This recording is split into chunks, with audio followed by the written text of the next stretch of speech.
Welcome to Brews with the Homies. On this episode, we got 3 fantastic beers that we picked up from our local pickup spot, Khoury's. Fellas, We got JB, we got Heron, we got me, Dbro. How's it going, fellas? Pretty good, you know. We just did a bite episode, had some good brew hosts, and now it's time for a big episode where we have multiple. So when he says multiple, we got 3 beers today. And all 3 beers, we picked them up from our local craft beer spot, Khoury's. Khoury's also sells wine, they sell whiskey, they sell a whole bunch of shit over there. We love going there. Shout out to you, Khoury's. But the first beer we're going to do is a Japanese lager. Yes. From 8-Bit. It's been a while since we have 8-Bit on. Yes, it has been. And the name of the beer is Local Katana. It's a 3.8% Japanese lager. So, JB, what makes this lager Japanese? So, I think we were talking about it a little bit beforehand, but a lot of the times you see Japanese rice lagers, right? Yeah. So it goes into that process where I think you guys were talking about. Heron probably know a little bit more about it, but just the way that they add the rice into the mix of making the beer. So Heron tasked me and said, "Hey, Dbro, you need to do your homework." And I said, "Yes, sir, I got you. I will do my homework." So a Japanese lager and a Japanese rice lager is pretty much the same thing. Yeah, for sure. It's pretty much the same thing. Just how they market it. They do majority of rice because the rice produces sugar for the yeast to eat to make alcohol, and it keeps it very, very light colored. Yes, like your favorite very kind of Coors Light. Yeah, like my favorite Coors Light. But this is actually, I personally think, a lot lighter than a Coors Light. Oh. So I've had this one before, fellas. Let's dive into it. Cheers. Cheers. Oh no. Man down. I was getting ready. I was He thinking. was getting a little too excited. Because, you know, like we've seen Mexican lagers with like corn in it. Yeah. You know, like corn introduced. Yes. Same thing. You know, Yeah, just so Japanese different lager. ingredients, making lagers, lagering, which is the whole process. Oh. You know, We had American lagers, we had Mexican lagers, now we're having Japanese lagers. What's the next lager we're going to have, boys? I'll have to find it. We have to find it. I don't know. The dark lager has been Ooh. like my favorite. Oh. Yeah, we love dark lagers. I haven't found a dark lager recently, so we might have to find one. Yeah, have to find another one. But I will say, right off the bat, this does taste like a rice Coors Light. Very bland. It is just super, super light, crisp, and refreshing. Yeah. Has a tint of sweetness though, almost like when I'm tasting it, it's like a sweet Coors Light that's even lighter than a Coors Light. Yeah. Like it's weird. I didn't think it was possible, but I think we found it.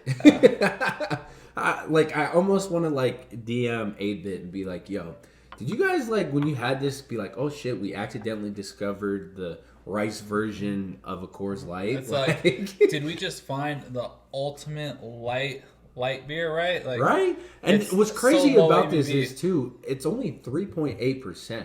So it's not like you're fucking down in something that's gonna be like, oh man, it's gonna get me fucked up. No, this is just light, relaxing, especially when you live in the desert like us, and especially for us, when we go golfing and it's like 120 out, 115, we're like, fuck man, we want something light. I think this is definitely gonna be one of those beers that if 8-Bit keeps producing, I think I might have to cop a shit ton of them. Yeah. Just so we have them for the golf course. Because I feel like, sometimes when you get on the golf course, you have your IPAs, you have your sours.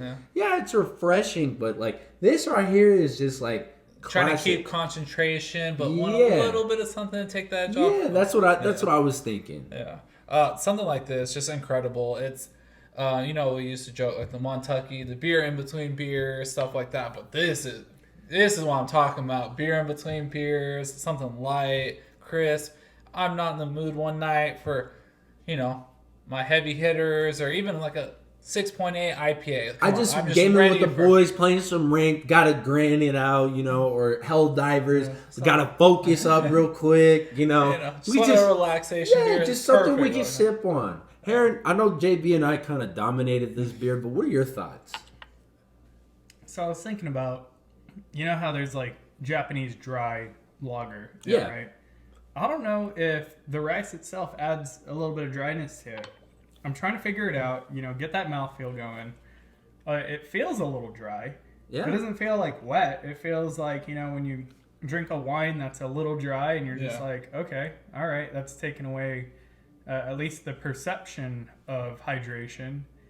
So I don't know. That's just a thought going through my head. I really don't know what the hell is going on here, but I think it's at least a little bit dry. Honestly, now that you say that, like, it kind of resonates with, like, my tongue is feeling. Because I was like, like, what is, like, it's good beer. It's a perfect light beer. But like you were saying, like, I kind of find myself going, man, this is kind of dry.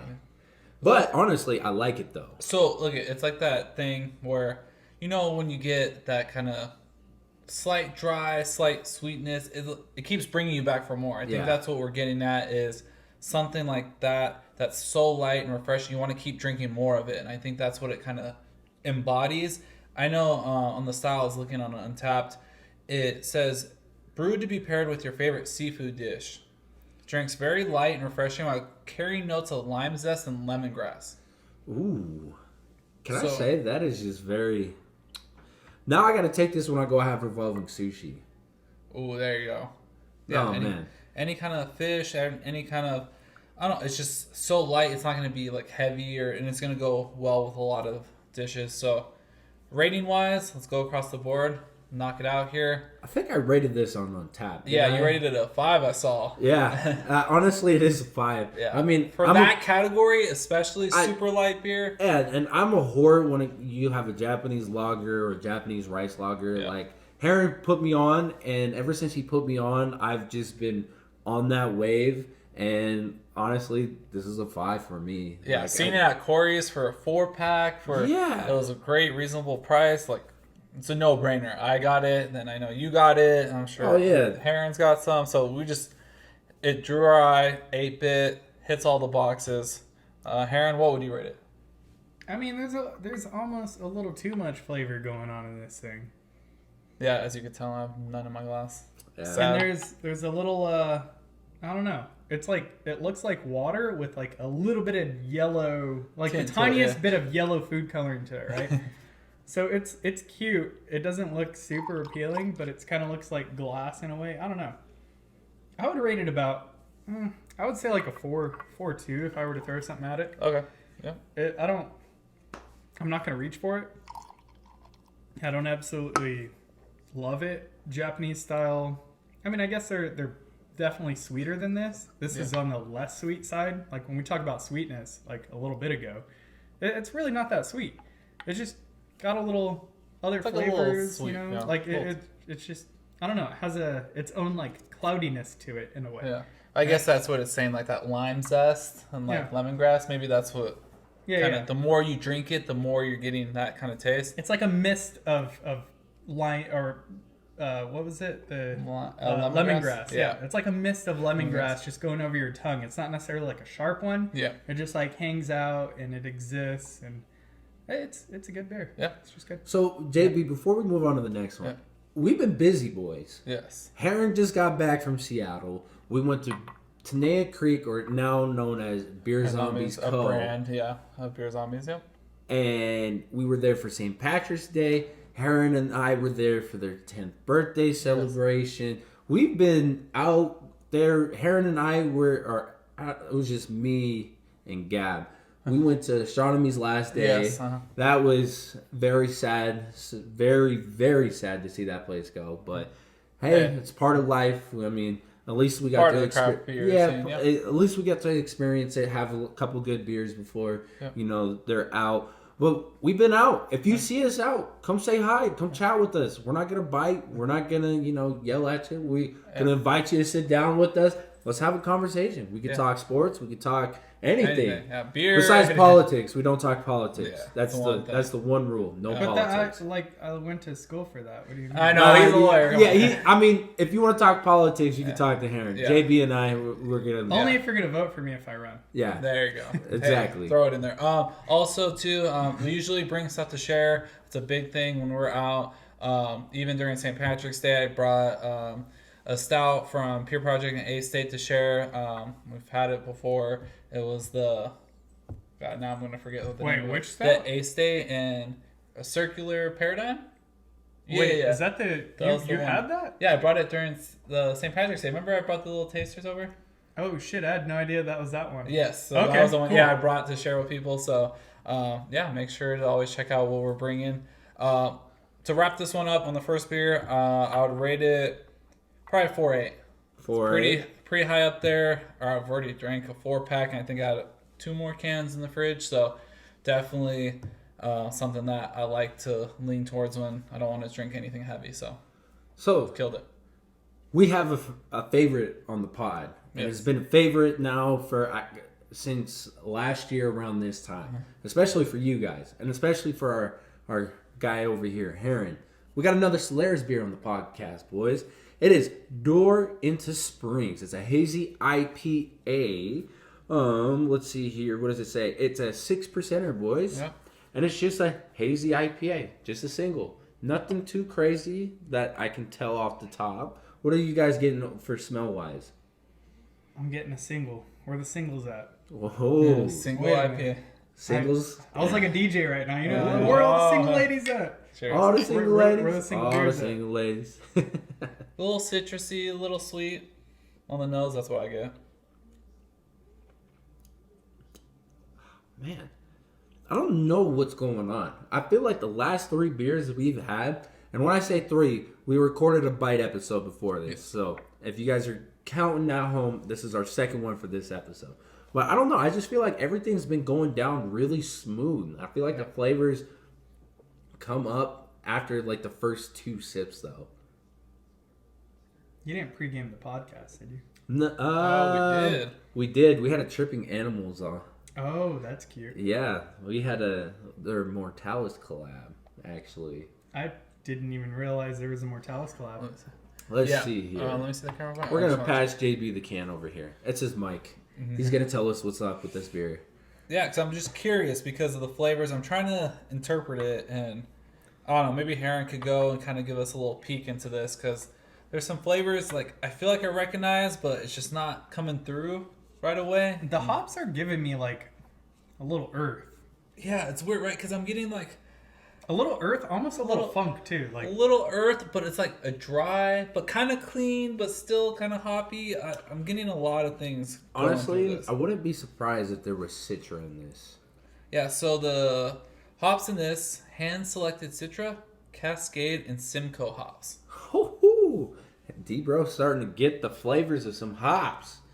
Man, so is Cascade the like controversial one that not many people like, or I thought that was Nelson. I thought it was Nelson. Nelson. Yeah. okay, Nelson, yeah, that Nelson is a peculiar one. Yeah, it's weird because this one, it goes kind of en route with, has good flavor, it's drinkable, a little bit of complexity to it, but it kind of depends on what styles and what flavors you're looking for. I think this one for me is going to be right at, I'm just going to jump into a rating, probably like a 4.3. It's just a solid IPA.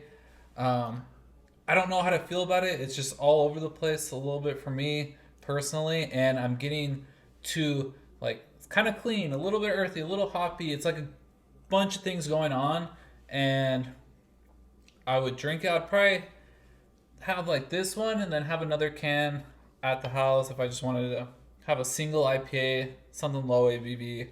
But for Honestly, me, I think we might have to get something a little bit stronger to change the taste buds. Because I just went back and had some of the Japanese lager. Yeah.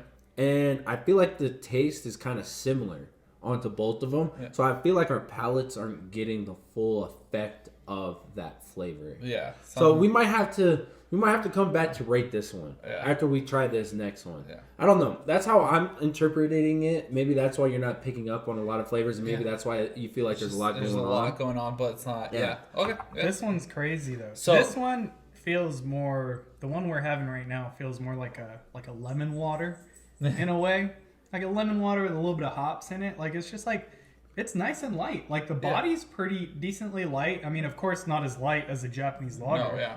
But it's still decently light. It's got some flavor in there.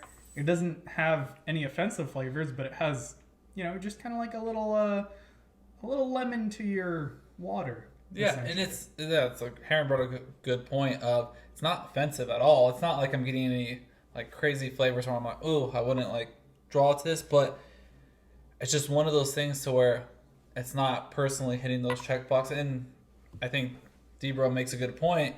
Maybe we're just a little clouded right now, or maybe it's just the hopping between beers because we did have the pre-pod beer. Well, I just think that these two beers, I know like it's going in line. Yeah, going in line. I just feel like the characteristics of the flavors of this one is just kind of too similar to the Japanese lager. Bleeding into it. It's bleeding into it, and I feel like that's why we feel like there's so much going on. Okay. So I'm not going to rate this one just yet because I'm going to try this one, and then I will come back to this one just to see maybe the shock in the palate will be like, all right, hey, this one tastes a little bit different. It brings up a good point, too, is, so I guess sometimes we should, and when we're going down a flight or going through different beers, is have a palate cleanser. Yeah. Maybe have some nuts or, some nuts. A little sparkling you want water. Some sparkling water. Oh, a little sparkling water. Hey, give me a splash of sparkling water, some nuts. There you go. Hey, come on. Pause. Hostess with the mostest. That's my fault.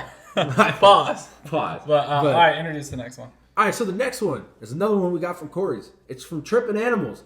Look, it's a cool little alligator. Shout out Thomas, Wandering Tortoise. He brings in a lot of cool beers in Arizona. He basically, what's the best way to put it? He is doing a great job to be the middleman in developing relationships with breweries, having these cool, unique friendships to bring beers to different markets, and he helped get Tripping Animals out here. So awesome to have. I know so many people appreciate that and love that because we've even seen Tripping Animals all over different spots. Beer Zombies, Khoury, Speedy Mart. So, and I think even Cerveza's had them. So shout out to you, man. It's always great to see people actively growing the community, bringing cool beer, and we appreciate that, bringing it out to our market. So the name of this one is Triple Ever Haze. It's a 10%er, boys.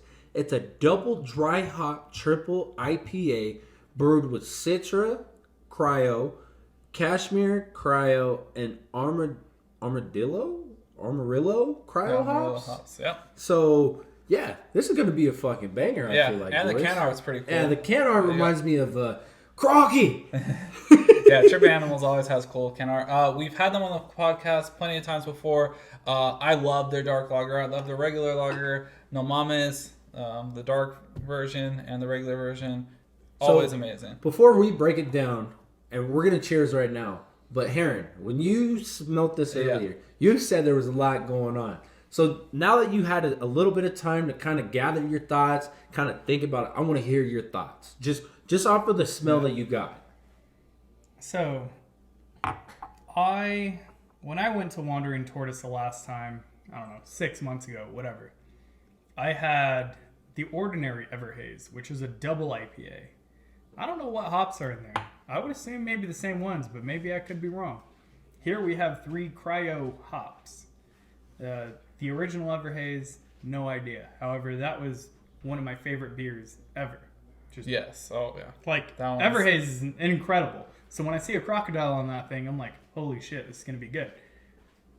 This is definitely different. It's got its own character. A triple between a double. It's a triple in between a double. So what do you get on the nose? Because for me, there's a lot going on. I'll go after you. I can't point it out. That thing's crazy. What do we think? So for me personally, when I smell this, it has such a sweet aroma to it. I feel like I'm smelling a citrus flower in a way. Like a flower that just bloomed. Like that's what I'm getting. Yeah, it's just like the mix of such a sweet juiciness, but at the same time like a citrusy, nice floral smell. Where it's like melon-like too. Melon, there you go. That's what I was looking for, like a melony sweetness. But honestly, I just think this beer is just the smell's so crazy. Yeah. Like you would never think you would get this from a double dry hop triple. It's crazy. Oh, I taste it because I already took a drink. I already took a drink too. Yeah. No. We cheers before that. I know. We might have. You're right. I'm the only loyal one. That's all right. Whew. So I'm curious. And honestly, with the double dry hop, made it really taste like a double. It didn't make it feel like it was a triple at all. Wait. Hold on. This is kind of cool too.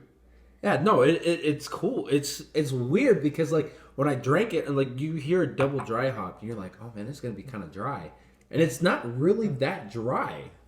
Yeah, and the aroma because all right. So when we get back into the dry hopped categories, right? We just had one on our bite episode that was a triple dry hop triple. Going to that to this, comparing the two, right?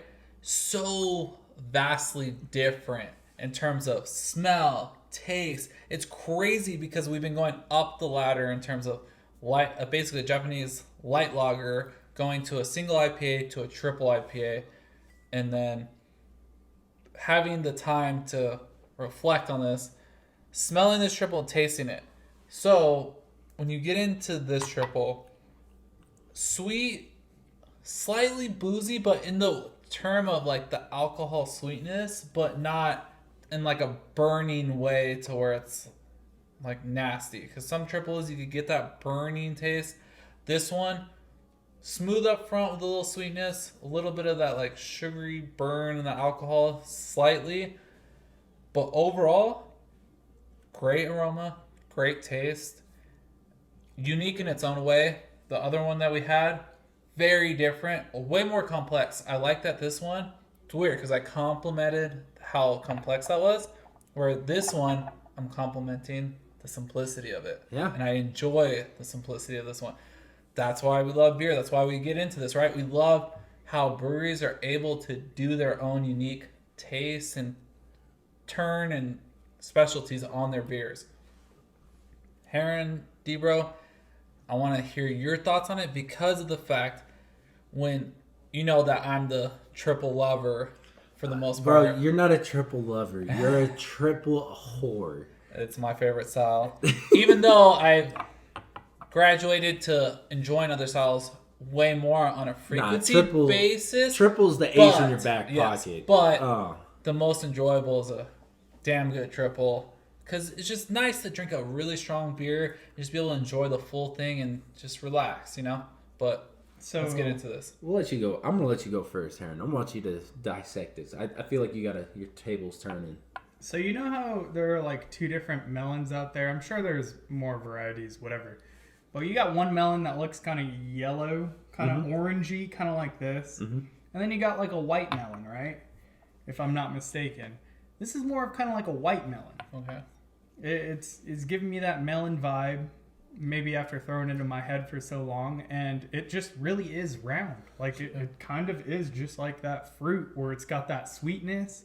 And it's got that kind of like whatever fruity kind of deals going on. So like cantaloupe and cantaloupe? Kind of like that? Cantaloupe and... No, honeydew? Because there's like the honeydew. There's a honeydew. There's cantaloupe. So like the greenish with the white rind. Or are you thinking like cantaloupe orange inside with the like webbed kind of outside? I think the first one. Yeah, the melon. Okay, so yeah. So honeydew melon, yeah. Honeydew. Yeah, because that's green inside, but then has the white kind of like skin to it. Okay, yeah, so, it's definitely the green. However, a more kind of subdued green. You know, sometimes those cantaloupes can be like, or is it called a cantaloupe? Or honeydew? Honeydew. It's like, where they could look, it's more of like a greenish white. Like, most people know it because honeydew green. I think I'm actually allergic to honeydew, to be honest. Oh, shit. And we're sitting here talking about it. I'm sorry. It's good. I've eaten it, and it's that's how I found out I was allergic. No, I mean, you know, it just allergies are funny. Sometimes you experience nausea during an allergy. Sometimes you actually get hives. Other times you just have like a itchiness in your mouth, and you're like, "What the hell is going on?" But yeah, this is definitely that to a kind of more lesser extent, and it's good. I don't know. Honestly, you guys kind of talked about it all. The complicity, the different kind of ways that you get the flavors and everything. I will say Tripping Animals is climbing up my ladder of breweries. And for this, I mean, we've had a couple different kind of Triple Animals on the pod. We've had a couple different triples from them. And honestly, they're starting to become that brewery where what it says on the can, you're like, damn, that's what it is. Yeah. And it honestly is becoming an easy shopper for me now. Before you kind of look at it and be like, oh, that's a cool can, or let me try it. Yeah. The flavor's been consistent for Tripping Animals. This has just been phenomenal, well-rounded. Man, it's hard to not say it's a 5. Yeah. Well, because it just checks everything off of the box for me. Well, and it's tough to, like, you bring up a good point is, like, diversity in beers. And if you've watched the podcast or know us in any capacity, is we love breweries that are versatile, right? It's not even just versatile. We appreciate when a brewery can deliver the same kind of tasting bangers after bangers and different styles. It's hard to do. It's hard to do. And when you find a brewery that makes a fucking bitchin' ass IPA, a bitchin' ass sour, a bitchin' ass lager, just all these different kind of styles, you kind of gravitate towards that a little bit more. At least I find myself doing that. Yeah, exactly. And like I look at some of the can arts and I'm like, oh, that's cool. Like I'll give you a try. But then like I'll have, and if I like you, I'll give you a second try. Yeah. I'll give you a third try. Fuck, I'll even give you a fourth try.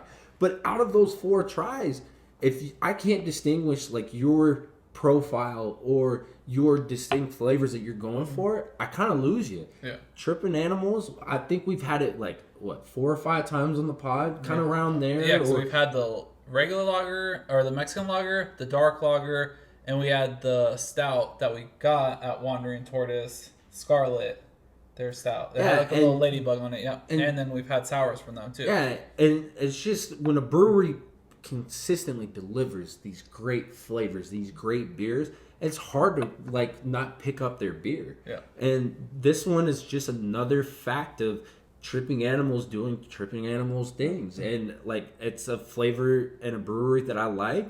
And yeah, I'm gonna be biased because when you prove to me multiple times through multiple styles, you get brownie points. Like I'm gonna be honest, you get pretty big brownie points from Dbro over here. So like you guys, Tripping Animals, I'm gonna finally give this one the rating of a 5. I had 2 5s on this episode, boys. What about you, Heron?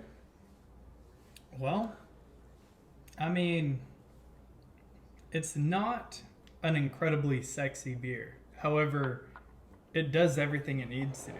Yeah. Right? It gives you the flavor.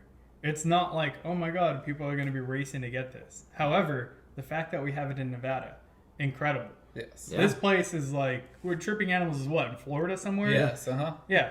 Just absolutely insane that we can even get this over here. It's one of my top breweries, for sure. You know, amongst Pure Project, 8-Bit, Solaris, Electric, you know, like Tripping Animals has made a name even in the West. Yeah. So, I mean, I love this beer. I could have it, you know, time and time again. Of course, maybe not more than once a week. But, I mean, if someone offers it to me in a little taster, I'm going to be excited about it every time. Yeah. It's a well-made beer. So, I don't know what rating that gets.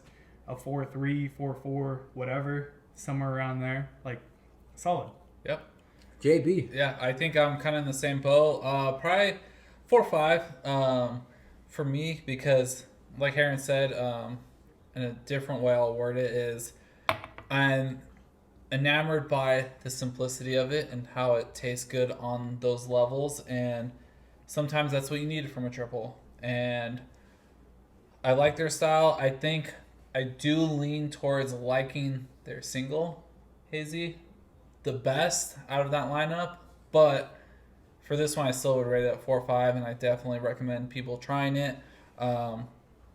I know we have to go back for you two to rate the Solaris. I think I'm going to keep my rating there with the original one because of the fact that I went back and forth after trying the triple, trying it again. Still kind of that middle of the road for me. It's a good single IPA, but there's nothing crazy drawing it to be like, wow, that wow factor of being complex or any style like sticking out or hop like dominating. So just a really good, enjoyable IPA. Wait, before, just to clear the record, when you talk about their single, do you mean the regular Everhaze? Yes. Which I think is a double, if I'm not mistaken. Okay. I could be wrong, but also I think it's a double because it's around 7.5%. Okay, so it might be double, yeah. It could be double, but whatever it is, it's Everhaze, the original one. So I feel like I know that I've had a double and a single from them, so I have to figure that out. So I'm gonna go back to the Solaris real quick. So for it being a hazy IPA, it is what it is. It is a hazy IPA, and I get the traditional flavors and taste of a hazy IPA. And with that being said, like Solaris, I think this is my first time having one of their single IPAs. So this is kind of like a new avenue for me for Solaris. But I will say that for a hazy IPA, it, like JB says, I feel like it kind of missing something. I don't know what it is. If it's we went down the line or whatnot. But I got to give this a respectable 4.3, 4.4. Yeah. I think that's a perfect rating for this one. This might be one that I have to try first before I start drinking all these different styles, just to give like a true basing. But a 4.3, 4.4 is perfect for me on that one. Yeah. So, I mean, I'm not going to call it a filler beer because it definitely deserves its respect. However, I mean, it brings nothing crazy to the table, right? So if you're just out there, you're like, all right, alcohol is bad for me. However, I'm going to drink some excellent beer. This one, you could probably skip out on. However, it brings just whatever we described to the table very well. Yeah. It brings some flavor, but it's, kind of subtle. Yeah. And if you like subtleties, and you're gonna love this one. However, if you want something that you're gonna, I guess, pick apart and have a different flavor or a little more funk or something crazy like Brews, like this is not necessarily going to be for you. You're going to be unimpressed by it, but by that, it's not an unimpressive beer. It just is subtle in what it does. So I don't know. It's again in that 4 and above ranking. Yeah. That's what's always tough is we're always putting such good beer against each other in ratings, and we're used to. It's not even just good beer. We're putting great breweries against each other. I like I said, these 3 beers in front of us are probably in my top 5, if not in my top 5, my top 7. Yeah. So like when we say, hey, we're giving you guys good quality of beer here, to us, for our taste buds, this is what we're putting out. And shout out to fucking Khoury's for having it all. Yeah. Because to be honest with you, a couple years ago, we might have just got maybe a couple 8-bits. We wouldn't have gotten any Solaris. We wouldn't have gotten any Tripping Animals. Now we're getting beer from all over the place. Now they're stocking 450s, Pure Project, 8-bit, all these other ones. And we just got to say thank you to Khoury's for that. Yeah. Shout out to Khoury's for doing that. Yeah. Shout out to, obviously, I feel like, Beer Zombies, Chris, Jacobs, all them have played a huge factor in bringing those beers out here. And even Thomas, thank you. Appreciate it. Yeah. Excellent. The Las Vegas market has been incredible. So cheers to that. Yeah. Cheers to that. And just a heads up, we got a couple events coming around the town that we're going to be all at. You might see half of the group. You might see all of us. It just depends. We're going to be at the Beer Zombies Co. 420 event. We're going to be at May the 4th Be With You. And we're going to be at Free the Whales. So if you see us at any of these events, come by, stop by, say what's up. Try a couple of beers with us. Tell us what you think. We love to see you guys. We love to take photos with you guys. Please just come by and hang out with us. Yeah. But until then, cheers. Yep. Cheers. Later, guys. See ya.